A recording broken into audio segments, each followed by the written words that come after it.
Welcome friends, SSC exam preparation में आप सभी का स्वागत है।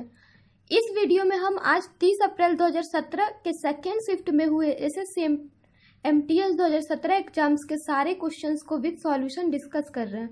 तो अगर आपको ये वीडियो पसंद आए तो लाइक, कमेंट, शेयर करें, हमारे चैनल को सब्सक्राइब जरूर करें। ये मैथ्स का पार्ट है, रीजनिंग की पार्ट भी आपको अपलोड कर दी गई है और इंग्लिश एंड जीके के पार्ट भी अपलोड कर दी जाएगी। तो चलिए स्टार्ट करते हैं। हमारा सबसे फर्स्ट क्वेश्चन है, यानी कि क्वेश्चन नंबर 26। 12 आदमी एक काम को 9 दिन में पूरा करते हैं। 6 दिन काम करने के बाद 6 और आदमी उनके साथ काम पर आ जाते हैं। शेष काम को पूरा करने में वे कितने दिन लेंगे? ये हमारा क्वेश्चन कह रहा है कि 12 आदमी जो है, 12 आदमी एक काम को 9 दिन में पूरा करते हैं। 6 दिन काम करने के बाद 6 और आदमी उनके साथ काम पर आ जाते हैं। शेष काम को पूरा करने में वो कितने दिन लगाएंगे? तो सबसे पहले तो हम देख रहे हैं कि 12 आदमी 9 दिन में एक काम को करते हैं। 12 आदमी जो है 9 दिन में एक काम को करते हैं, बट हमारा दिया गया कि 6 दिन काम करते हैं, उसके बाद 6 और आदमी उनके साथ काम पर आ जाते हैं। तो सबसे पहले तो हमें देखना होगा कि 6 दिन उन्होंने काम कितना किया, उसके बाद काम बचा कितना, जिसको कि 6 और आदमी मिलकर काम करे। तो सबसे पहले हम वही निकालेंगे कि 6 दिन अगर 12 आदमी काम करते तो कितना काम करते हैं। तो अगर 12 आदमी 9 दिन में एक काम को करेगा तो 12 आदमी 6 दिन में कितने काम को करेगा? तो 9 दिन में अगर एक काम को करता है तो 6 दिन में करेगा 6/9 काम को, यानी कि 2/3 काम को वो कर देगा। 2/3 काम को वो करेगा कितने दिन में? 6 दिन में 12 आदमी 2/3 काम को कर दिया। तब हमारे पास शेष काम बचा क्या? रिमेनिंग वर्क हमारे पास बचा कितना? रिमेनिंग वर्क की अगर बात की जाए तो हमारे पास टोटल काम है 1 यूनिट और उसने 2/3 यूनिट कर दिया, तो हमारे पास रिमेनिंग बचा 1/3 यूनिट। अब उसके पास बचे 1/3 यूनिट काम करने को, पर 1/3 यूनिट बचे, उसमें 6 और आदमी आ जाते हैं, यानी कि टोटल आदमी हमारे पास हो जाते हैं 12 + 6, यानी कि 18 आदमी आ जाते हैं। 18 आदमी अगर एक साथ काम करेंगे तो हमारा काम बचा कितना है? तो 1/3 यूनिट। तो 18 आदमी अगर 12 आदमी अगर एक काम को 9 दिन में करेगा, आप देख सकते हैं हमारा क्वेश्चन था कि 12 आदमी 9 दिन में एक काम को करता है। तो हम ये भी कह सकते हैं कि 12 आदमी एक काम को 9 दिन में करता है। तो 12 आदमी अगर एक काम को 9 दिन में करेगा तो 18 आदमी उसी काम को कितने दिन में करेगा? तो 9 × 12/18 दिन में करेगा। तो हमसे बोल रहे कि 18 आदमी को करने कितने हैं? तो 1/3 यूनिट काम करने। तो 18 आदमी 1/3 यूनिट काम कितने दिन में करेगा? 1/3 वर्क कितने दिन में करेगा? तो 9 × 12/18 × 1/3 दिन में, यानी कि हम कह सकते हैं कि 9 × 2 = 18, 6 2 दिन में करेगा, यानी कि शेष जो काम बचेगा उसको 18 आदमी मिलके 2 दिन में करेगा, यानी कि ऑप्शन नंबर डी। तो इस क्वेश्चन में जो भी हमने किया कि बोला था 12 आदमी एक काम को 9 दिन में पूरा करते, तो हमने वही लिखा कि 12 आदमी 9 दिन में एक काम को पूरा करते हैं। 6 दिन काम करने के बाद 6 और आदमी उनके साथ काम पर आ जाते, तो शेष काम को पूरा करने में, तो सबसे पहले तो हमें निकालना होगा कि शेष काम उसके पास बचते कितने हैं। तो अगर 12 आदमी 6 दिन काम करेंगे तो 2/3 भाग काम हो जाएगा, तो शेष बचेंगे कितने? तो 1 - 2/3, यानी कि 1/3 यूनिट काम उसके पास बच गए। फिर कह रहा है कि उसके बाद जब 6 दिन काम करते तो 6 और आदमी आ जाते, यानी कि 18 आदमी हो जाते। तो अगर 12 आदमी एक काम को 9 दिन में करेंगे तो 18 आदमी एक काम को 9 × 12/18 दिन में करेंगे, तो 18 आदमी 1/3 काम को 2 दिन में करेंगे, यानी कि ऑप्शन नंबर डी। नेक्स्ट है हमारा क्वेश्चन नंबर 27। यदि किसी घन की प्रत्येक भुजा को 2 गुना कर दिया जाए तो उसका आयतन कितना गुना हो जाता है? ये हमारा क्वेश्चन कर रहा है कि अगर किसी घन की प्रत्येक भुजा को हम 2 गुना कर देंगे, बोल रहा है कि अगर किसी घन की प्रत्येक भुजा को 2 गुना कर देंगे तो उसका आयतन कितने हो जाएंगे। तो हम मानते हैं कि घन की अगर आप डायरेक्टली बनाना चाहो तो अगर घन की भुजा को आप 2 गुना करोगे तो उसका आयतन आपका 8 गुना हो जाएगा। आप देख सकते हैं अगर घन की भुजा को हम माने a है, तो अगर 2 गुना करेंगे तो 2 है। तो अगर a है तो उसका आयतन होता है a का क्यूब। तो अगर 2a रहेगा तो उसका आयतन कितना हो जाएगा? 2a का क्यूब, यानी कि a³ 8a का क्यूब। तो हम देख सकते हैं ये हमारा 8 गुना हो रहा है। कितना गुना हो रहा है? तो 8 गुना, यानी कि ऑप्शन नंबर डी। नेक्स्ट है हमारा क्वेश्चन नंबर 28। एक बेलन एक गोले को घेरता है, यानी तो उनके आयतन का अनुपात क्या होगा। तो अगर हम देख रहे हैं कि जैसा कि हमारा ये एक गोला है, उसको एक बेलन अगर घेर ले, यहाँ पे से एक बेलन स्टार्ट हो, वो एक बेलन उसे अगर घेरे ले, तो वो बेलन इस प्रकार का है। तो अगर एक गोला को एक बेलन घेरेगा तो बोला कि उनके आयतन का अनुपात क्या होगा। तो हमने माना कि गोला का जो त्रिज्या है वो r है, तो अगर गोला का त्रिज्या r होगा तो बेलन की भी त्रिज्या उतना ही हो जाएगी, बिकॉज सारे सेम है। तो बेलन की त्रिज्या भी r हो गई, गोला की भी त्रिज्या r, बेलन की त्रिज्या भी r, और यहाँ से भी एक त्रिज्या जाएगा, यहाँ से भी एक त्रिज्या जाएगा। तो हम देख सकते हैं, अगर हम देखें तो जितना बेलन की ऊंचाई कितनी होगी तो इसके व्यास के बराबर होगी।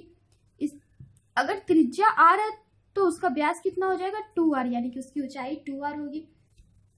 तो ये हमारे हो गए दोनों की त्रिज्या और ऊंचाई हो गई 2r।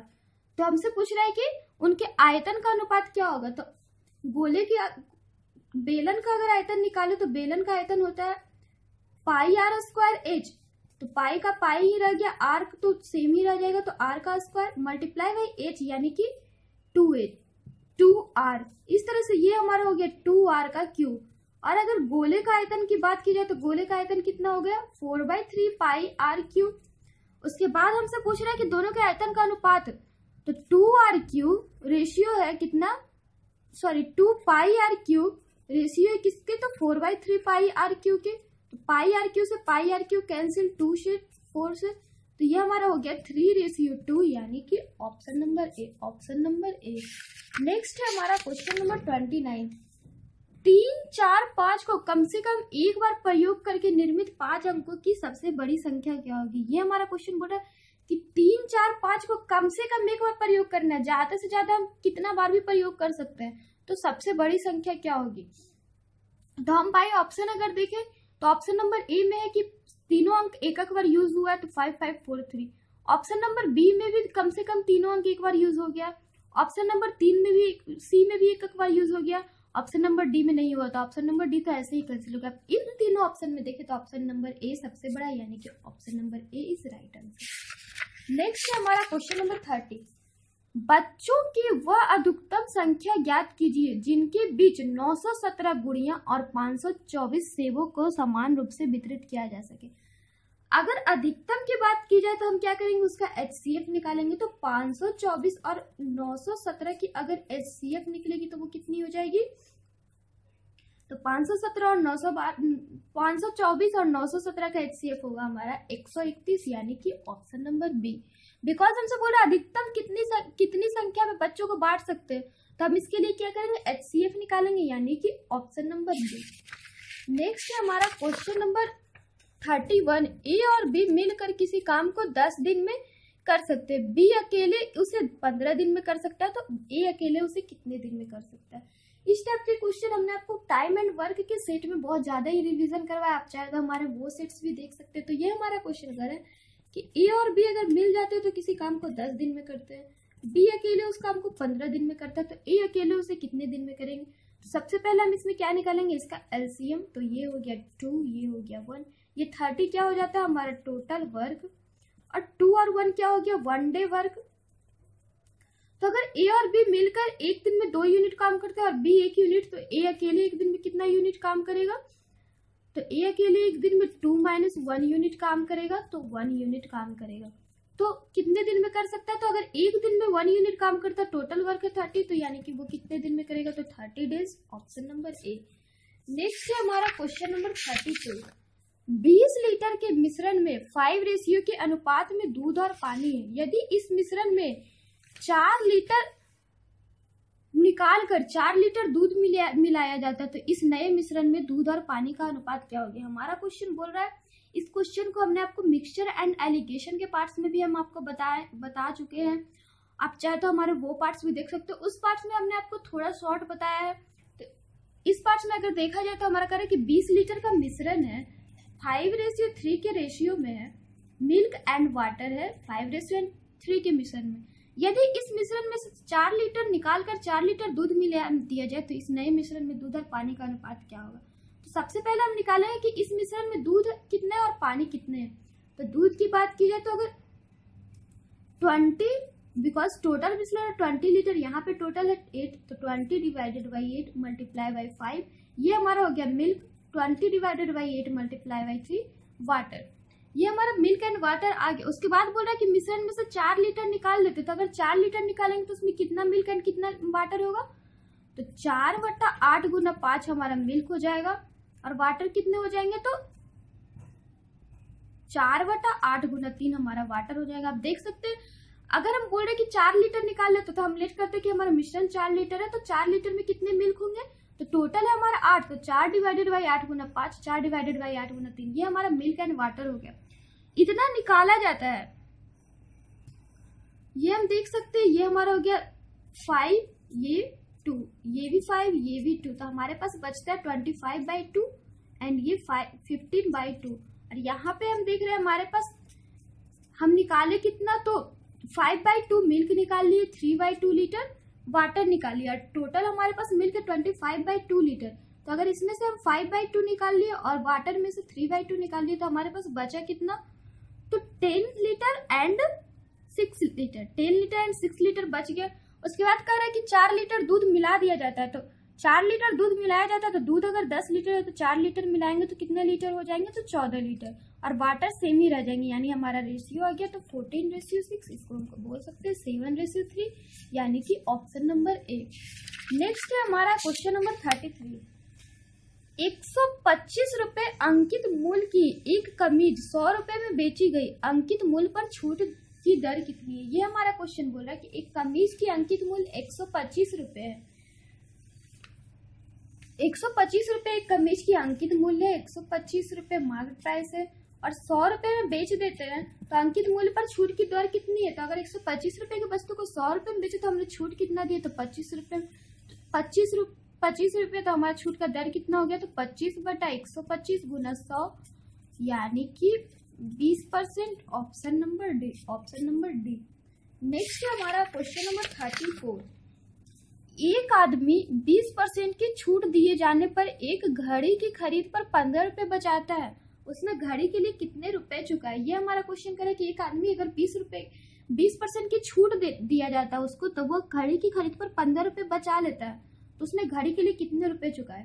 हमने माना कि उसने घड़ी खरीदा 100 यूनिट में, 20 रुपए उसको छूट मिले, तब उसे 20% छूट मिले, तब उसे छूट कितने मिले, तो 20 यूनिट मिले छूट, उसका डिस्काउंट मिला उसको 20 यूनिट, और उसको अगर 20 यूनिट डिस्काउंट मिलेगा तो उसको बेचेगा कितने में, तो 80 यूनिट में। और कह रहा है कि अगर ऐसा वो करता तो वो अपने खरीद पर 15 रुपए बचाता है, यानी कि, और यहाँ पे हम देख रहे हैं खरीद पर कितने बचा रहा है, तो 20 यूनिट, यानी कि 20 यूनिट बराबर है किसके, तो 15 रुपए के। तो हमसे पूछा घड़ी के लिए कितने रुपए चुकाया, तो उसने चुकाए थे 80 यूनिट, यानी कि 20 यूनिट अगर 15 रुपए के बराबर है तो 80 यूनिट किसके बराबर होगा, तो 15 गुना 80/20, यानी कि 60 रुपए, option number B, option number B. Next है